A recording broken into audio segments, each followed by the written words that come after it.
I should get moving.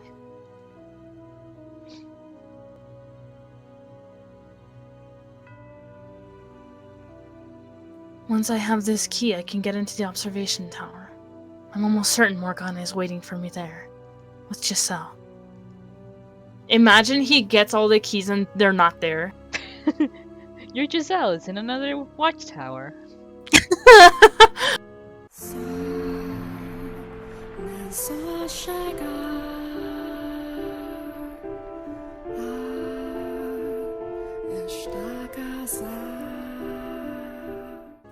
So I gather up my resolve and hurry to the last room, not wanting to take even a second longer than necessary getting her back.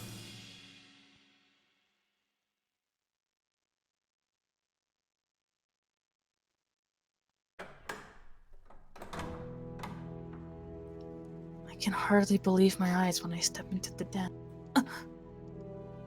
In the middle of the room is a large, rectangular table. Several balls roll across its surface, perched on one corner. Looking down at the floor is her. Giselle. Giselle! The question of why she's here never crosses my mind. All I feel is elation to see her once more. There's no room for anything else in my head. I run over to her, put my hand on her shoulder. Thank goodness you're all right. And turn her toward me. Oof. It's probably just an illusion, but... Giselle! Giselle! I shake her, causing her head to droop lifelessly. There's not a trace of her unmoving. Why? Giselle, why? Say something, Giselle! Say anything, please! This can't be. You can't be. You can't be! I can't do dramatic screaming. My mind goes blank. I can't catch my breath. The world is hazy. Why? Why is Giselle? Why did I have to find her like this? Why? I swore I would do anything. He's completely forgetting that her hair is short. Mm-hmm. But the real Giselle's hair is super long. I swore I would never lose you again. No, this can't be! A thought crosses my dazed, despair-wrought mind. It's probably nothing more than vain hope, but... Not a drop of blood spilled from my breast. That's right. She doesn't bleed. So this can't be her. This isn't her! Or maybe Morgana has the power to alter Giselle's very nature. Kill her with the flick of her wrist. No, I don't even want to think about it. There's no hope to be found down that. All I can do is pray. Beg for her to still be alive. Or, if alive isn't the right word, herself. My prayers bring me back to reality, which is when I realize... A gun? There's something hard pressed against the back of my head. I hear a harsh, metallic clink. What? A piercing bang rips through the air as I drop to the hard floor. My ears are ringing painfully. Through the cloud of smoke and confusion, I see a man Missed. It takes several moments for me to recognize the object in his hand as a gun.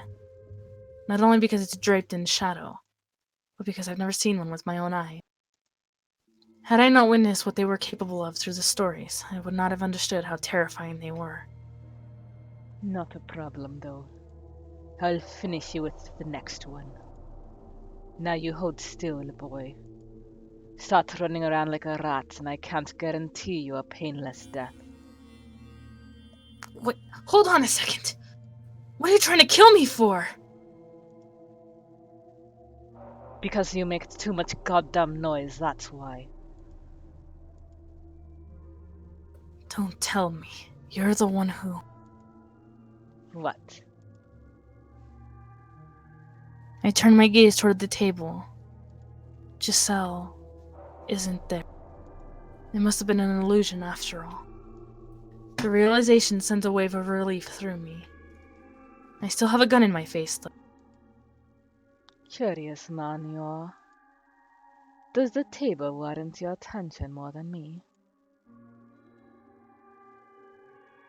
I have a request. Could you give me the key in your possession? That's all I need, then I'll leave and stop making a racket. I'm not sure you understand your predicament, boy. Because if you think you're in any position to be asking favors, you're dumber than you look. First off, you don't even know what key you're talking about. I don't believe that. The other had 2 keys. I guess I meant to say others. You telling me they gave you their keys?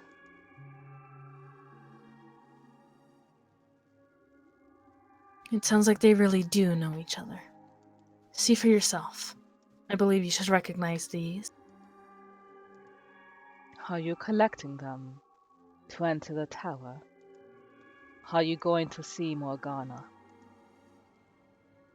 There seems to be a hint of tension in the man's voice. Though I can't see his face, I can sense... I brace myself for either rejection or hot lead. But the apparition gives me neither. Take me with you. What? You have the other 2 keys, don't you? Then you can open the door. Bring me to the witch. Wait, slow down. What are you planning to do when you see her? What do you think? She has to. She has to. What the hell? He's gone. She has to... What? What was he trying to say? Did she get rid of him? On the floor where the shade stood is a new key. Curious though I am about his last words, this makes 3. I have all the keys now. Are you trying to rile me up, Morgana? Showing me these phantoms and watching me squirm? Just you wait. I'm on my way. I give the wow. I give the room a brief once-over before making my way back to the chapel.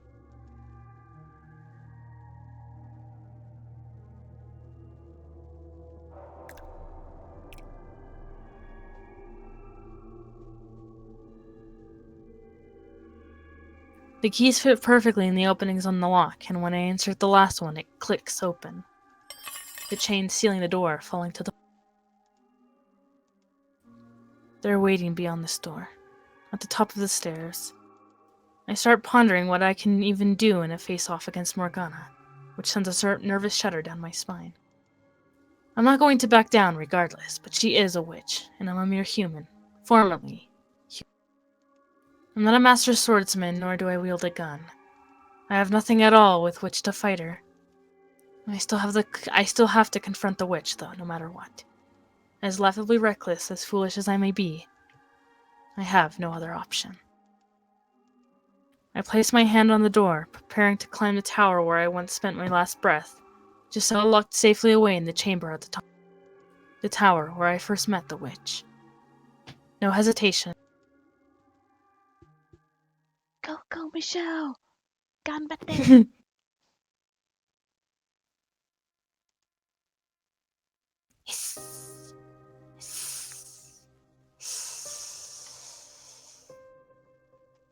Ugh, it's echoing? Ugh. The sound of blood streaming down the stairs echoes off the stone wall. Although I have begun growing numb to the house's otherworldly ornamentation, the sight of a seemingly endless river of blood flowing down the spiral staircase sends a chill. Every step I climb makes a splat noise. When I reach a window, I look out to see a churning reddish-black fog. No. Oh, this is Morgana. Now this brings me back. You, climbing these stairs alone, just like old times. Morgana. I waited so long for someone like you to show up. Someone with enough despair to resurrect me. Someone who isn't that damned bear. Give her back. But now, I don't see it in you. I don't feel one bit of that intense hopelessness anymore. Give her back. And here I had thought we were cut from the same cloth. Morgana! Yes, I'll give her back. If you can make it to me without losing yourself. I will not give up. It doesn't matter what you do. Looking up, I can't see how far the stairs extend. It's just a gaping blackness, so I have no way of knowing for sure whether I'm getting any closer. Around and around, and around and around and around.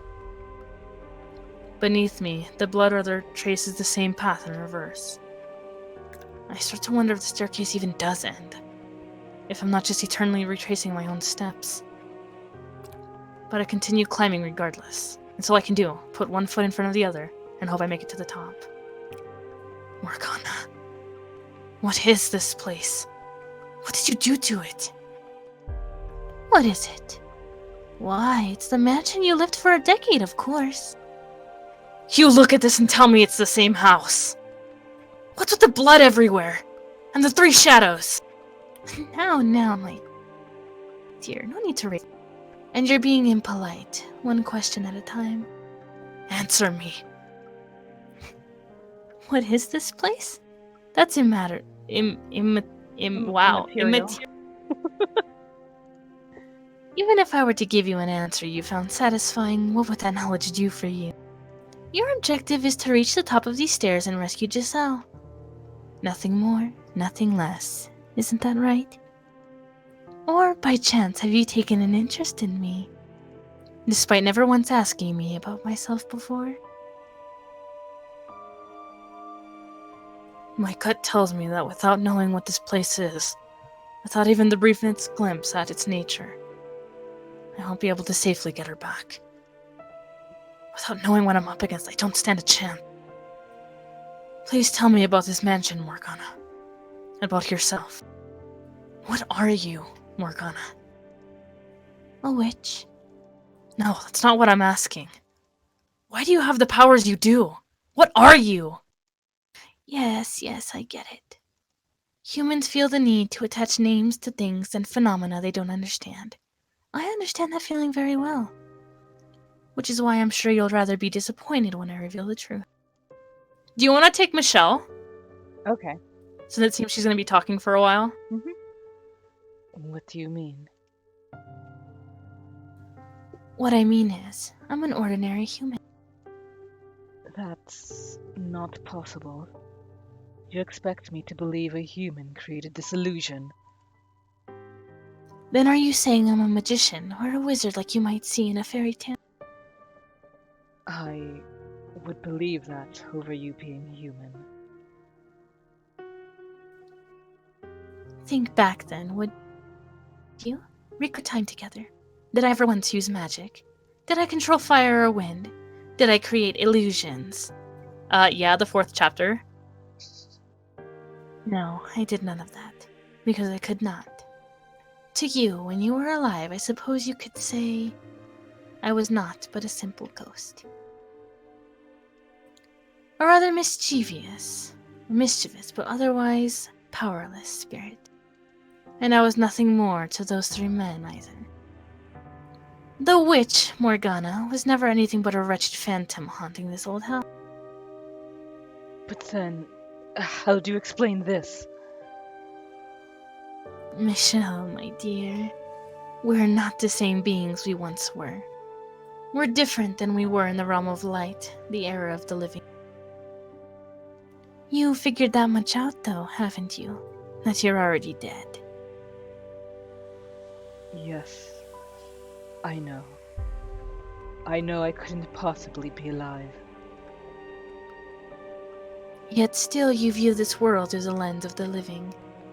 You make no effort to see it as the land of...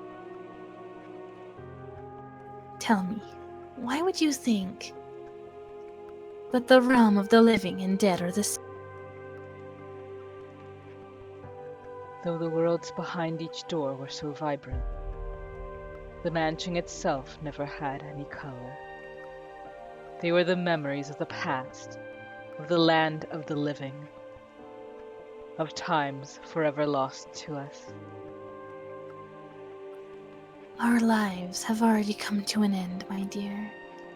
Every last soul within these walls is dead. This is the world that lies beyond the end. It is my world. This is the afterlife. Why get caught up in the minutiae? None of us has a future, so what reason is there for you to desperately obsess over taking Giselle back? Just like you, she's long since dead. She's a walking corpse. It's nothing I didn't already know, but hearing her say it, it's like a kick to the gut. Dead or alive, she still lives on within this house, and my spirit found its way back too. Why, then, should I not wish for her to have a future? No matter what form it may take. No matter if my choices erase her from this world entirely. Having seen what lies beyond the door in her heart, what happened in all those hundreds of years, I could never let her remain here with you. Trapped in this world bereft of light. Drifting aimlessly for all eternity.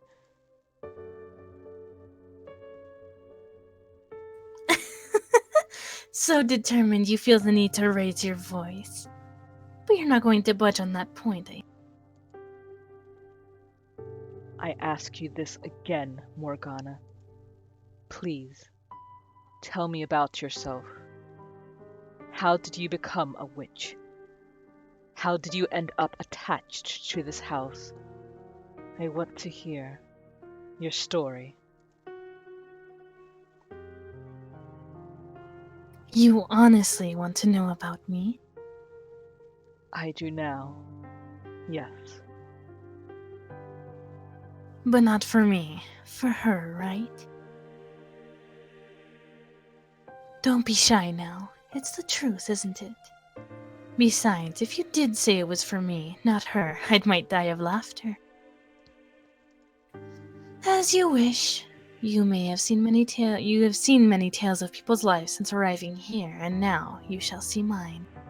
Though I ask you this, will you writhe in despair for me? Will you endure maddening agony for me? Will you know pain enough to make you howl?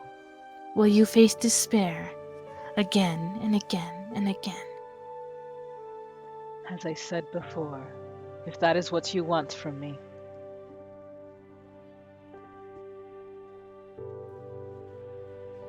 Let me tell you something though, my dear. It will not be as easy to watch as you imagine. Now that you've reclaimed yourself, you will be able to feel all my pain as if it were your own, to resonate with it. Resonate with it. You no longer have your little guardian with you either. My guardian.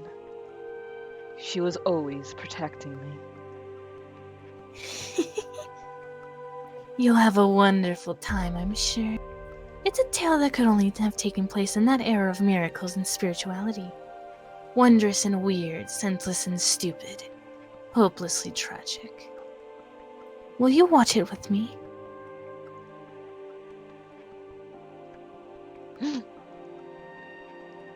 As soon as the final words leave her mouth, I'm engulfed in darkness, not even giving a moment to brace myself. The tower's stairs crumble beneath me. My feet have nowhere to go. As I'm being battered by the roaring blood river, my consciousness melds with another.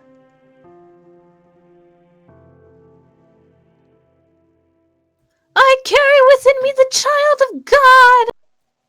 That is where it all began.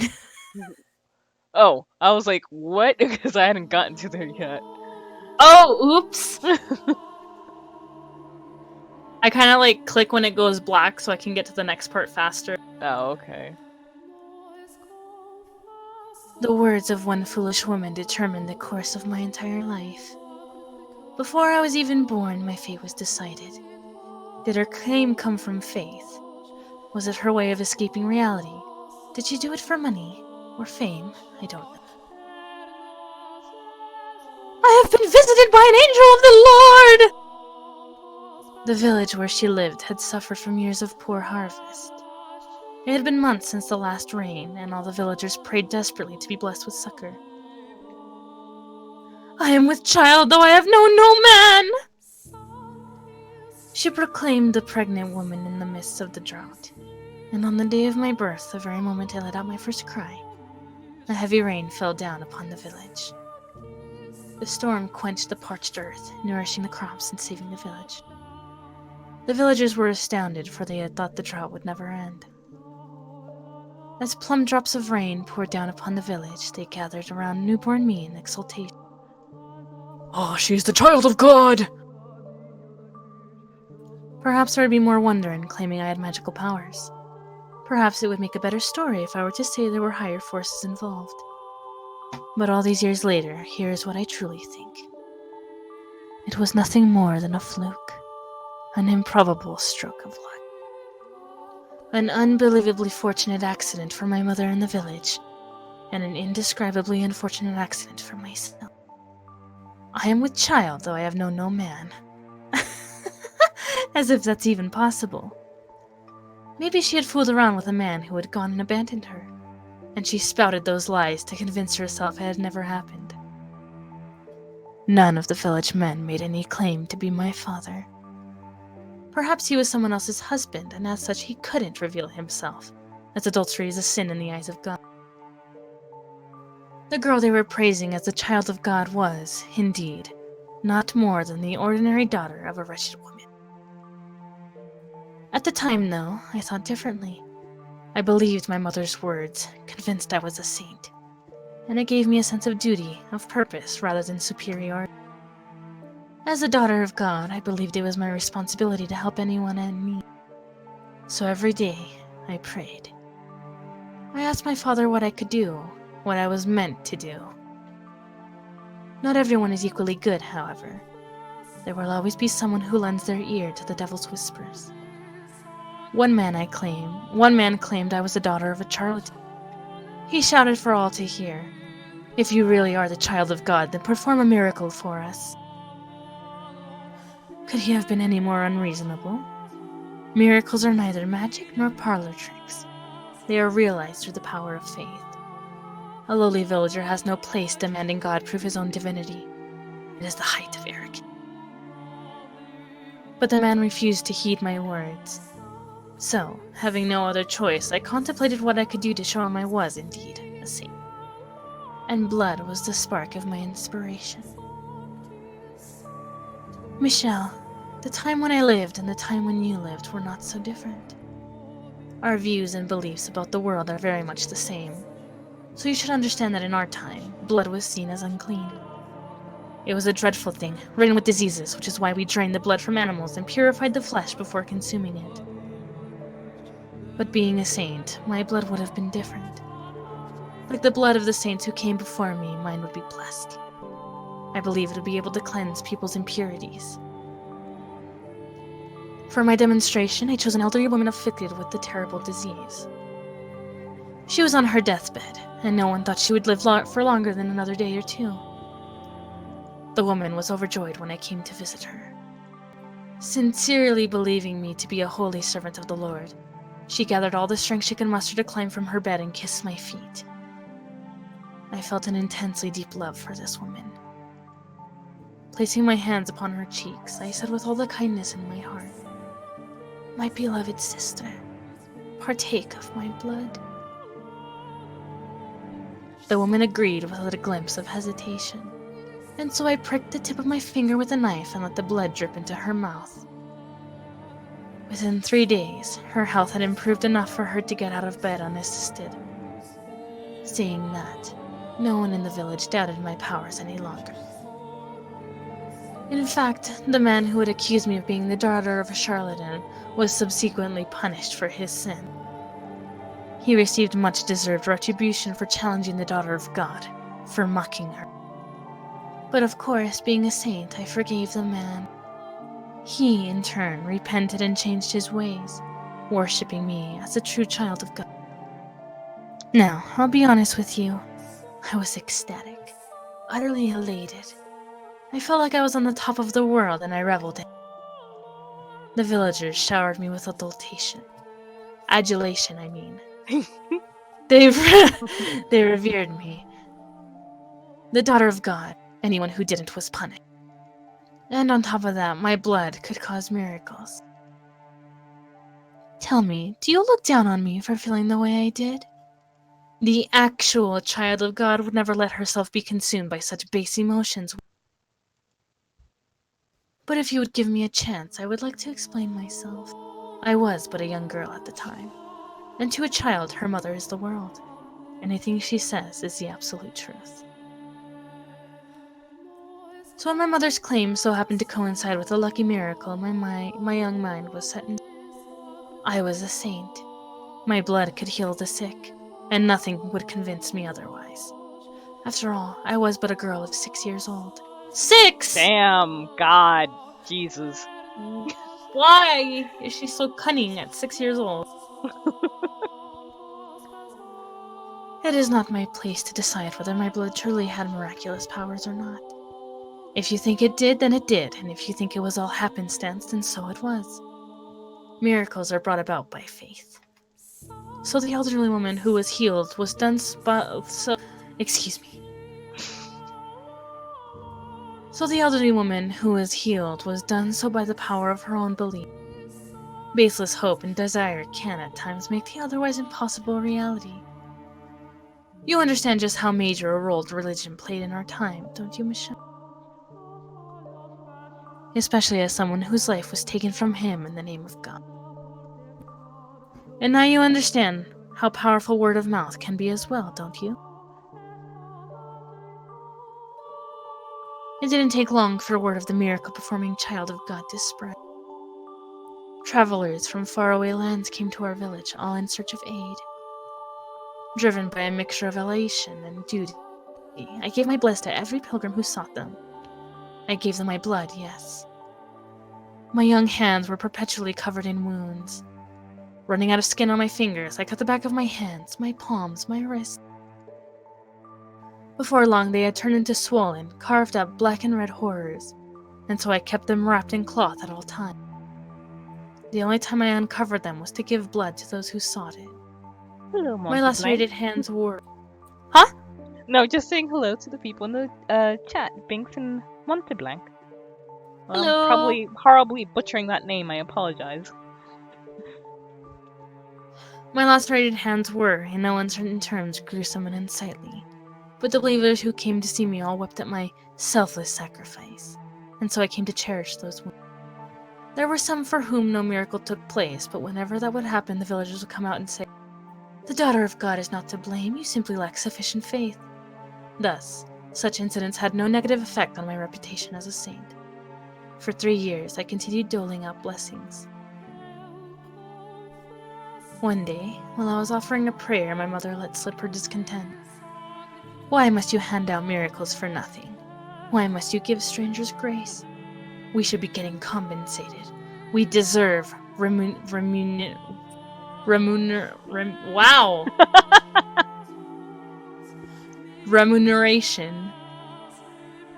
How do you pronounce that word? Remuneration. I think that sounds right to me. If we charged just a little bit for each blessing, we could be living so much more comfortably. I was dumbfounded. How could the mother of a saint say such things? Helping people was my divine calling, and she expected payment? I nearly wept, hearing my mother preoccupied with such worldly desires. I explained to her how important this work was. I taught her that we were not to covet material wealth, that we were to dedicate our lives to the service of our fellow man. "You are right, my dear saint," she said, understanding. And I believed her. I fell asleep that night convinced she truly understood and that there would be no more problem. But the next day, I was sold off. Men I had never seen before carried me by the arms and tossed me into a carriage. Confused and panicked, I stuck my head out searching for my mother. Off in the shadow of the house, I saw her with a strange man, accepting a bag of coins. The carriage rocked back and forth as it rolled along a dirt road. Shaking and bouncing within it, I struggled with overwhelming grief and despair. It was perhaps the first time in my life I had felt such powerful emotion. I didn't know what I felt so much despair over, though. Obviously, it was over my present predicament, but I wasn't sure what about it hurt the most. Was it that I had been pawned off like a slave? Was it that my mother, the mother of a saint, had been blinded by money? Was it that the villagers had watched in silence as a disciple of the Lord was thrown into a carriage? Or was it that I, daughter of God, lamented my misfortune like a mortal? I decided it was a trial. My father, the Lord God, was testing my worthiness of being his daughter. So I choked back my urge to cry and sat there in silent contemplation. For almost 3 weeks was I rocked around in the carriage. The coachman treated me well enough, but I'm certain it was only because he didn't want his precious cargo dying before he could deliver it. He did not, by any means, think me the child of God. The 3rd week, the carriage arrived at a city. It was much larger than the village I had grown up in, with many, many more people crowding the streets. Something about them felt different, too. They all spoke in a tongue foreign to me, which is when I realized I was far, far away from home. I was delivered to the lavishly decorated mansion of the region's lord. Brightly colored flowers bloomed wildly in the garden as guests laughed and ate extravagant meals. And in addition to them, there were probably 4 times as many slaves moving about the grounds. Getting a range of looks from everyone we passed, from smartly dressed men to scrawny, emaciated servants. I was led to the Lord's chamber. The Lord was surrounded by beautiful women. Perhaps they were slaves, or perhaps they were prostitutes. I couldn't tell. Among them were some girls hardly older than me. Ugh. They all wore thin swaths of cloth, barely covering themselves at all. The Lord looked me up and down, and with a laugh he said, "Welcome, daughter of God. You'll be performing miracles for me now." "Miracles are not something to be performed for one single person's benefit," I replied. Shocked and furious, he had just said something so utterly blasphemous. In response, he said, "I bought you. You are my property. You have no right to an opinion." But I would not have any of it. I entreated him to give up his indulgent lifestyle and devote himself to the service of the Lord. But the more I pleaded, the deeper the creases on his face grew. Thinking back on it now, it was hardly surprising. A 9-year-old girl was scolding the most powerful man in the region. I believed it was my duty, and that I was only doing what was right, but he surely saw it as incredible arrogance. So the Lord forced his will upon me. He bound my hands and feet and cut me without my permission, filling a goblet with my blood and passing it around to his. A saint's blood and good fortune to all. That was when I realized the Lord was only interested in the approval of others. He reveled in their envy as he pranced about, showing off his curious new toy, me. He didn't need any miracles. Neither he nor any of his guests were afflicted with disease or misfortune. They were all richly blessed. Every time he threw a banquet, he drained me of my blood. It became nearly impossible to find a spot on either of my arms that wasn't swollen, reddish-black gash. And soon, because my arms weren't providing enough blood for him, the cutting spread to my legs. I lived in a haze of half-consciousness. Honestly, I'm amazed it didn't kill me, though perhaps the Lord was simply taking care to not take more than my body could spare.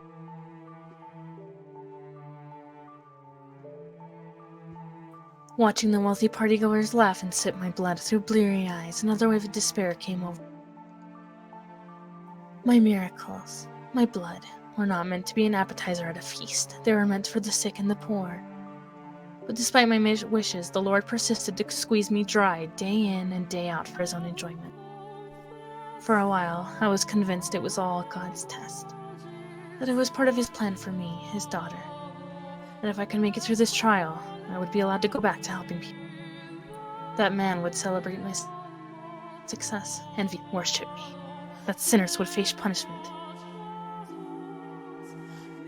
That divine retribution would be delivered unto all who had wronged me. A saint. With each passing day, my spirit grew more twisted. Would anyone have believed that scarred and bloodied girl tied up on the floor in the banquet hall was a saint? Unlikely. This was no charitable gathering, but an unholy Sabbath. Perhaps it was caused by my corrupted spirit. Perhaps it was my way of crying for help, or perhaps it was the devil giving me my witch's mark. But no matter what the cause, during one of the bloody banquets, I underwent a transformation. I was half-conscious as usual when one of the guests pointed at me and shouted something. His face went pale as if he were afraid, which I found quite curious.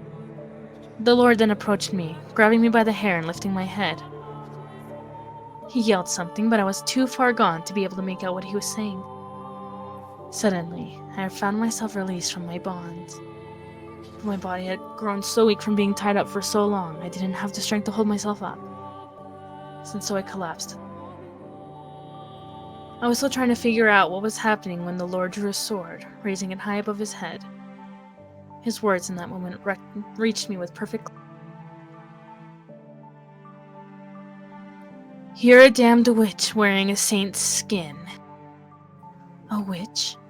Why was he calling me a witch? I was the holy daughter of God. I had certainly never made a pact with the devil. What could have given him that idea? What was in store for me now? Had God performed some kind of miracle for me? Dozens of thoughts and questions floated through my mind as death hung over me. I couldn't comprehend anything, and so I didn't feel any fear or anger at my impending death. I was simply curious. What had happened to me? Before I had a chance to find that answer, the Lord swung down his... And you get the shield weaver armor too, but I mean that you get it like almost at the end of the game if you do a side quest. Also, there's a side quest that you get like near the start of the game, but it takes you like the entire game to do it because you have to find like 4 batteries that gives you the shield weaver. That's why my health bar is blue, because if I put on any other thing, you see my health bar is just red. But the thing is, the shield weaver is called the shield weaver because it gives me a shield. So it's the armor receives damage first and the blue bar goes down, and then I start receiving damage. So it's really useful to have. If you get it, keep in mind that it's really useful for the last battle. I've sent a messenger to the clan to let everyone know. So you should get it. If there's anything you or your clan need for her arrangements, you need but ask. There'll be time for all of that later. Aloy, I'm glad you're back.